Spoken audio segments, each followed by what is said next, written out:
नमस्कार, प्रादेशिक समाचारमा स्वागत छ। म अप्सरा गौतम। प्रदेशमा भएका विभिन्न गतिविधि, समस्या र समाधानका उपाय बारेका समाचारका साथमा हामी आएका छौं। आजको पहिलो खबर प्रदेश 2 बाट। प्रदेश नम्बर 2 का भूमि व्यवस्था, कृषि तथा सहकारी मन्त्री शैलेन्द्र शाहले लकडाउनका कारण मर्कामा परेका किसानको साथमा रहेको बताउनु भएको छ। प्रदेश नम्बर 2 सरकारले लकडाउनबाट प्रभावित प्रदेश 2 का किसानलाई राहत दिन सुरु गरेको जानकारी दिँदै मन्त्री शाहले किसानको साथमा रहेको बताउनु भएको हो। अहिले कृषि कर्जामा मात्रै राहत दिएको भन्दै लकडाउनका कारण बाली नालीमा परेको क्षतिको पनि राहत दिने योजना रहेको उहाँले बताउनुभयो। प्रदेश सरकारले बैंक तथा वित्तीय संस्थाबाट किसानले लिएका कृषि कर्जाको ब्याज तिरेर राहत दिएको मन्त्री शाहले जानकारी गराउनुभयो। राहतको व्यवस्था गरेको छ। जस्तै अब बाली नाली क्षति भएको छ, यहाँका किसानहरूले लगाएका तरकारी खेतीहरू खेतमै जुन नष्ट भएको छ, बजारसम्म पुगेको अवस्था थिएन त्यतिखेर, त्यसको लागि पनि आउने समयमा हामीले चाहिँ राहत व्यवस्थापनाको काम चाहिँ प्रदेश सरकारद्वारा चाहिँ नीति बनाएका छौँ। चैतदेखि असारसम्म 4 महिनाको ब्याज प्रदेश सरकारले मंगलबारदेखि बैंक तथा वित्तीय संस्थालाई भुक्तानी दिन थालेको छ। भूमि व्यवस्था, कृषि तथा सहकारी मन्त्रालयले गत चैतमा बैंक, वित्तीय संस्था तथा सहकारीबाट किसानले लिएका कृषि कर्जाको ब्याजमा अनुदान दिने घोषणा गरेको थियो। यसका लागि प्रदेश सरकारले चालू आर्थिक वर्षको बजेटमा 36 करोड रुपैयाँ विनियोजन गरेको छ। मंगलबार प्रदेशका भूमि व्यवस्था, कृषि तथा सहकारी मन्त्री शैलेन्द्र शाहले वर्षाका किसानले लिएको ऋणको ब्याज सम्बन्धित बैंक तथा वित्तीय संस्थालाई चेक हस्तान्तरण गर्दै राहत दिने कार्य आरम्भ गर्नुभयो। वीरगञ्ज जिल्ला समन्वय समितिको सभाकक्षमा आयोजित कार्यक्रममा मन्त्री शाहले वर्षाका 4665 किसानको कृषि कर्जाको ब्याज भुक्तानी दिनुभयो। अब लागौं प्रदेश 5 को गुल्मीतर्फ। बन्दाबन्दी भएपछि हजारौं मानिसले रोजगारी गुमाउनु परेको छ। विदेशमा मात्र नभई स्वदेशमै काम गर्ने अधिकांश मजदुरले रोजगार गुमाएका छन्। तर गुल्मीका केही युवा लकडाउनकै बीचमा स्थानीय स्रोत र साधनलाई परिचालन गरेर गाउँमा मनग्गे आमदानी गरिरहेका छन्। गुल्मी इस्मा गाउँपालिका 6 का स्थानीयले बन्दाबन्दीमा पनि गाउँमै आमदानी गरेका हुन्। मुलुक कोरोना भाइरसको चपेटामा परेसँगै अधिकांश मजदुरले रोजगार गुमाएका छन्। विदेशमा रहेका नेपाली अलपत्र परेका छन्। तर गुल्मीको इस्माका स्थानीयहरू मनग्गे आमदानी गरिरहेका छन्। स्थानीय युवाहरू यतिबेला माटोका भाँडा बनाउने काममा व्यस्त देखिन्छन्। स्थानीय रातो माटोबाट बन्ने प्राय सबै किसिमका माटोका सामग्री बन्ने गरेका छन्। गमला, हाँडी, सुल्फा, सजावटका सामग्री, कडुवा आदि बनाउने गरिएको छ। माटोका सामग्रीहरू गुल्मी जिल्लामा मात्र नभई अन्य जिल्लामा समेत खपत हुने गरेको छ। अप्ठ्यारो त यो काम त गाह्रै छ छनलाई हैन, तर पनि अब बानी परिसक्यो। मासिक आम्दानी स्रोत त म्याक्सिमम भनौँ 30-35 हजार नै भनौँ। विक्रम सम्वत 2071 मा माटोका भाँडा बनाउन स्थानीय युवाले तालिम लिएका थिए। तालिम लिएपछि आफ्नै गाउँमा रोजगारी मिलेको हो। इस्मा गाउँपालिका तथा जिल्ला घरेलु उद्योग गुल्मीको सहयोगमा गाउँमै माटोको भाँडा बनाउने रोजगारी प्राप्त भएको हो। राज्यको निकायहरूको सहयोगले स्थानीय युवालाई रोजगारी मिलेको हो। तर स्थानीय सरकारले बजार व्यवस्थापनमा सहयोग गरे यस पेसामा आउन चाहनेहरूलाई थप हौसला मिल्ने स्थानीय युवाको भनाइ छ। तालिम 3 महिनाको लागि दिन्छ, वर्षको 3 महिनाको लागि दिन्छ। अहिले यो वर्षको लागि दिएको छैन, यो कोरोनाको उसको कारणले हैन। नत्र अहिले त भाइहरू अनि बहिनीहरू त आइराख्छ। स्थानीय स्रोत साधनको प्रयोगबाट गाउँमै रोजगारी सिर्जना गरिएको छ। सरकारको सानो सहयोगले पनि युवाहरूले गाउँमै आमदानी गरिरहेका छन्। श्रम बजार साँगुरिँदै गएको बेला गाउँमै रोजगारी खोजिनु सकारात्मक हो। स्थानीय युवाले थालेको यो रोजगारीलाई थप प्रवर्धन गर्न राज्यको भूमिका जरुरी छ। माउन्टेन टेलिभिजनका लागि गुल्मी सहकर्मी सुमन महताराको सहयोगमा जिल्ला ब्युरोको रिपोर्ट। अब लागौं गण्डकी प्रदेशतर्फ। बागलुङका उपभोक्ताले कृषि उपजको सहज आपूर्ति गर्न र बिचौलियाको अन्त्य गर्ने उद्देश्यले सुरु भएको हाट बजारलाई अझै व्यवस्थित बनाउन माग गरेका छन्। देशका विभिन्न हाट बजार बिचौलियाका कारण अलपत्र परेको अवस्थामा बागलुङमा खुलेको हाट बजार बिचौलियाबाट टाढी राख्न उपभोक्ताले माग गरेका हुन्। बागलुङ नगरपालिकाले बिचौलियाको अन्त्य गर्न 1 महिना अघि पहिलो पटक कृषि हाट बजार सञ्चालनमा ल्याएको थियो। तरकारी बजार सञ्चालनमा आएपछि कृषि उपज बजारमा डुलाएर बेच्न बाध्य किसानहरूले अहिले हाट बजार मार्फत नै तरकारी बेचिरहेका छन्। लामो समयदेखि बिचौलियाका मारमा परेका किसानलाई कृषि उपज हाट बजार सञ्चालनमा ल्याएपछि राहत मिलेको यसलाई दीर्घकालीन बनाउनु पर्नेमा सरकारवालाले समेत जोड दिएका छन्। जिम्मेवारी लिने एउटा संस्था जस्तै यो आयोजना गराएको छ, त्यो संस्थाले छोटकरीमा उनीहरूलाई लिइदिने र त्यहाँबाट फेरि होलसेल बेच्ने खालको वातावरण चाहिँ बनाइदियो भने किसानहरू चाँडो जानु पनि पाउने हुन्थ्यो। बागलुङ प्रत्येक शनिबार र मङ्गलबार सञ्चालन हुने गरी हाट बजार सञ्चालन भइरहेको छ। हाट बजार सुरु भएपछि यहाँका विक्रेता र क्रेता दुवै खुसी छन्। किसानले आफ्नो बारीमा उत्पादित कृषि उपज सधैँ हाट बजारमा बेच्न पाएका छन् भने खरिदकर्ताले पनि एकै थलोबाट किन्न पाएपछि दुवै पक्ष खुसी छन्। खाइदिने कुरा अब उपभोक्ता हाम्रो किसानको लागि देउता हो र चाहिँ हामी उत्पादन गर्दा भयौँ हामी मिलेर हामी चाहिँ यसलाई यो भाउहरू उथलपुथल धेरै हुन नदिने र चाहिँ हाम्रा अहिले किसानहरूलाई चाहिँ अहिले भर्खरको लागि त अब व्यापारी भाइहरूलाई अलिक गाह्रो हुनसक्छ।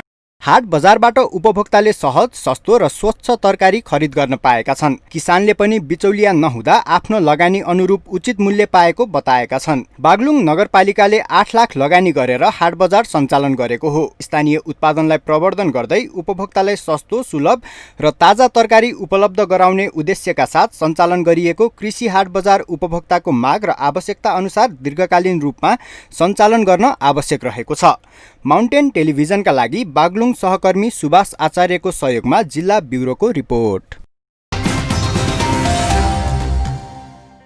फेरि लागौं प्रदेश 5 तर्फ। पाल्पामा व्यवसायिक खुर्सानी खेतीमा लागेका कृषकहरू यतिखेर मर्कामा परेका छन्। खुर्सानीको पकेट क्षेत्रको खुर्सानी बजार पुग्न नसक्दा मर्कामा परेका हुन्। लकडाउनका कारण बजारसम्म पुर्याउन नसकेर बारीमै कुहिन थालेको छ। लकडाउनका कारण होटल तथा रेस्टुरेन्टहरू बन्द हुँदा खुर्सानी बारीमै कुहिन थालेको हो।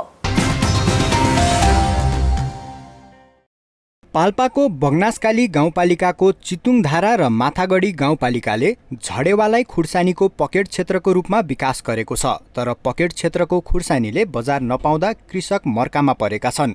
स्थानीय सरकारको सहयोग र समन्वयमा कृषकहरूले व्यावसायिक रूपमा खुर्सानी खेती सुरु गरेका हुन्। तर यति बेला पकेट क्षेत्रको खुर्सानीले बजार पाएको छैन। लकडाउन भएको कारणले गर्दाखेरि खुर्सानीको पाकेर पनि कुहिएर जाने अवस्था भयो। हामी के गरे तरकारी खेती गरेर केही गरौँला भन्ने सोचमा गरेको थियौँ। यत्रो 2-3 रोपनी जग्गामा कृषकहरूले उन्नत हाइब्रिड जातका बिउको खुर्सानीको व्यावसायिक खेती गर्दै आएका छन्। तर बारीमा फलेको खुर्सानी बजार पुग्न पाएको छैन। लकडाउनका कारण होटल तथा रेस्टुरेन्टहरू बन्द छन्। साना कृषकहरूको बजारसम्म पहुँच पनि छैन। सदरमुकाम तानसेनसँगै सिमाना जोडिए पनि बजारीकरणमा समस्याले खुर्सानी बिक्री नभएको हो। गाउँपालिकाबाट दिनुभएको थियो मल्चिङ र बिरुवा। हामीले पनि केही न केही गरम टनी भनेर यो मकै छाडेर गरिएको थियो। तर समय साध्दै गर्दा यो परिस्थितिले गर्दा गर्न सकिएन। गाउँपालिकाको सहयोगबाट हामी खुर्सानी रोपेछौँ। 1 रोपनी जग्गामा नगदे बालीका रूपमा स्थापित हुन लागेको खुर्सानी खेतीलाई मौसमी प्रतिकूलता, सडक अवरुद्ध हुँदा पनि कृषकहरूलाई थप समस्या परेको छ। लामो समयसम्म भएको लकडाउनमा स्थानीय सरकारको समन्वय छैन। स्थानीय सरकारले ढुवानी, अनुदान, कृषि एम्बुलेन्स सञ्चालन गरे पनि कोरोनामा व्यस्त स्थानीय सरकारको कृषिको मेहनतमा ध्यान पुगेको छैन। ढुवानी अनुदानमा प्रति केजी 2 रुपियाँ ढुवानी अनुदान पनि रकम उपलब्ध गराइरहेको, ठाउँ हेरेर अधिकतम 2 रुपियाँ त्यसपछि समस्या हाम्रो अहिले के भइदियो भने बिचमा लकडाउन भइदियो, खुर्सानी पनि बिक्री नहुने समस्या भइदियो, खेतमै चाहिँ समस्या भयो। त्यसपछि बिचमा हामीले चाहिँ अलिकति केही समय कृषि एम्बुलेन्स पनि सञ्चालन गऱ्यौँ, तर त्यो बेलामा चाहिँ हाम्रो कृषकहरूले खुर्सानी लगाउनु भएको तर नफलिसकेको अवस्था थियो। अहिले चाहिँ हामीलाई समस्या भएको छ, यसका लागि अब हामीले चाहिँ कृषि शाखाले गर्ने चाहिँ विभिन्न व्यापारीहरूसित चाहिँ कोर्डिनेसन गरिरहेछौँ। सरकारले खुर्सानी पकेट क्षेत्र घोषणा गर्दछ, तर कृषि उपजको बजारीकरणमा सहयोग नगरिदा स्थानीय कृषकले मार खानु परेको छ। सरकारले कृषिका नाममा जतिसुकै कार्यक्रम बनाए पनि कृषि आफ्नै उत्पादन उचित मूल्यमा बजार पुर्याउन नसक्दा मार खान परेको छ। यसर्थ कृषकको उत्पादनदेखि बजार सहजीकरणमा राज्यको मुख्य भूमिका जरुरी छ। माउन्टेन टेलिभिजनका लागि पाल्पा सहकर्मी प्रकाश नेपालको सहयोगमा जिल्ला ब्युरोको रिपोर्ट। अबको समाचार बागमती प्रदेशबाट। 12 महिना विदेशी पर्यटकले भरिभराउ हुने ठमेल क्षेत्र कोरोनाका कारण प्रभावित भएको छ। गत चैत्र 11 गतेबाट लकडाउन जारी भएसँगै विशेष गरेर ठमेलको व्यापार व्यवसाय ठप्प भएर व्यवसायीहरूको दैनिकी कष्टकर बन्दै गएको छ। घर भाडा, विद्युत महसुल, इन्टरनेटको समेत पैसा तिर्न हम्मे भएपछि व्यवसायीहरू सरकारले पर्यटन क्षेत्रका लागि विशेष प्याकेजको घोषणा गर्नुपर्ने बताउँदै आएका छन्। दर्शकवृन्द, यतिखेर हामी काठमाडौँको मुटु मानिने ठमेल क्षेत्रमा रहेका छौँ, जहाँ अन्य समयमा विदेशी पर्यटकको घुइँचो लाग्ने गर्दथ्यो। तथापि अहिले भने कोभिड-19ले गर्दाखेरि ठमेल क्षेत्रको व्यवसाय भने प्रभावित भएको छ। चैत 11 गतेदेखिको लकडाउन, त्यस सँगसँगै बाह्य र आन्तरिक उडानहरू ठप्प भएसँगै यतिखेर यहाँ पर्यटकहरूको आगमन शून्य रहेको छ भने त्यसको प्रभाव भने नेपालका व्यवसायीहरूमा समेत परेको छ।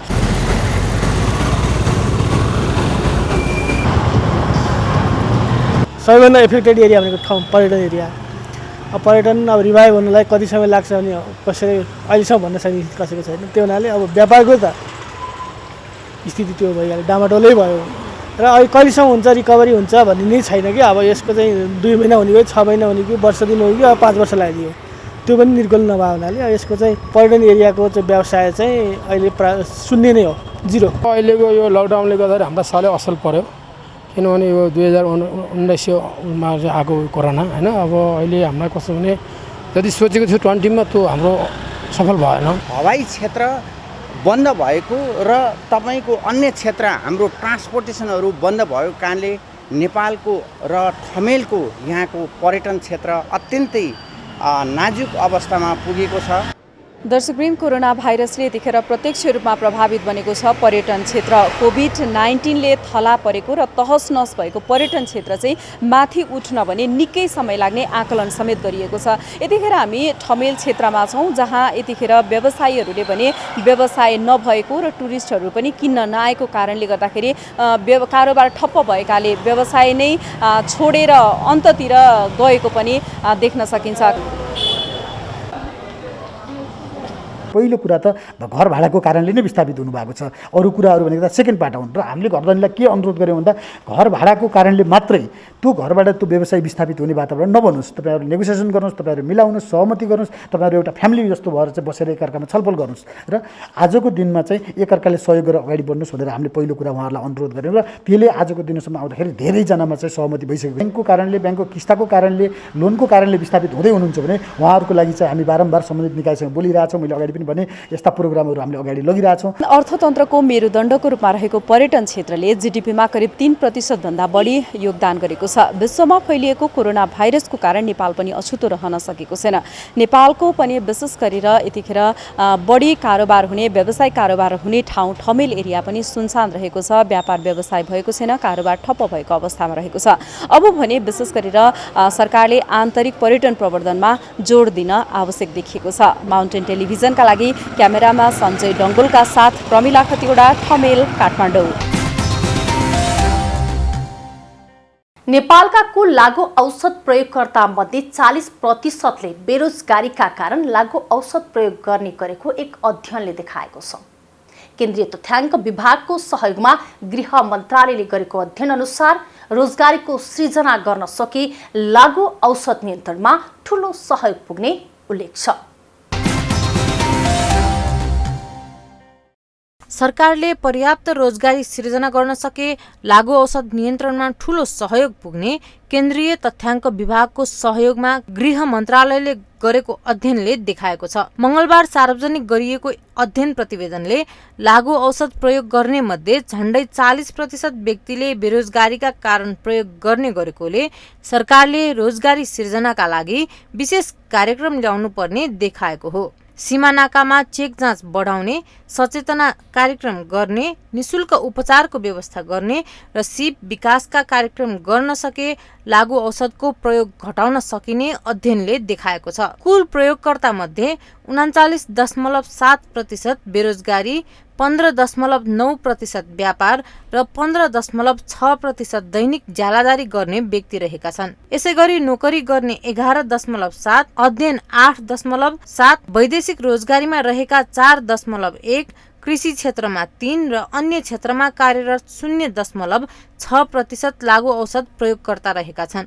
गृह मन्त्रालय लागु औषध विभागका प्रमुख एवं उपसचिव झङ्कनाथ खनालका अनुसार लागु औषध प्रयोग गर्नेको संख्या पनि बढ्दै गएको छ। अध्ययन अनुसार विक्रम सम्वत 2069 को तुलनामा 2076 सालमा 5.6% प्रयोगकर्ताको संख्या बढेको छ। 2069 मा 91,534 जना प्रयोगकर्ता रहेकोमा 2076 सालमा गरिएको अध्ययनले त्यो संख्या बढेर 1,30,424 पुगेको देखाएको छ। अहिलेको सर्वेक्षणले चाहिँ 1,30,424 चाहिँ हाम्रो नेपालको तथ्याङ्क देखाएको छ। बेरोजगारी, व्यापार अनि दैनिक ज्यालादारी, नोकरी, अध्ययन यो व्यक्तिहरू चाहिँ लागु औषधमा लागेको देखिन्छ। त्यसकारणले नेपाल सरकारका अब यो मोल्ड यो चाहिँ विकासको पनि मुद्दा भएको सन्दर्भमा अब बेरोजगार बन्नुपर्छ र रोजगारी दिन सकियो भने लागु औषध दुरुपयोग रोकथाम र नियन्त्रणमा पनि राम्रो हुन सकिन्छ भन्ने यो तथ्याङ्कले देखाउँछ। उक्त अध्ययन प्रतिवेदन सार्वजनिक गर्दै गृहमन्त्री रामबहादुर थापाले युवा जनशक्ति लागु औषधमा फँसेकाले विकासमा प्रभाव परेको बताउनुभयो। गृहमन्त्री थापाले युवा शक्ति सबल, सक्षम र स्वस्थ भए समाज र राष्ट्रको विकासमा अग्रणी भूमिका खेल्न सक्ने उल्लेख गर्नुभयो। स्वस्थ नागरिकले मात्र यो समाजको विकास गर्न सक्छ।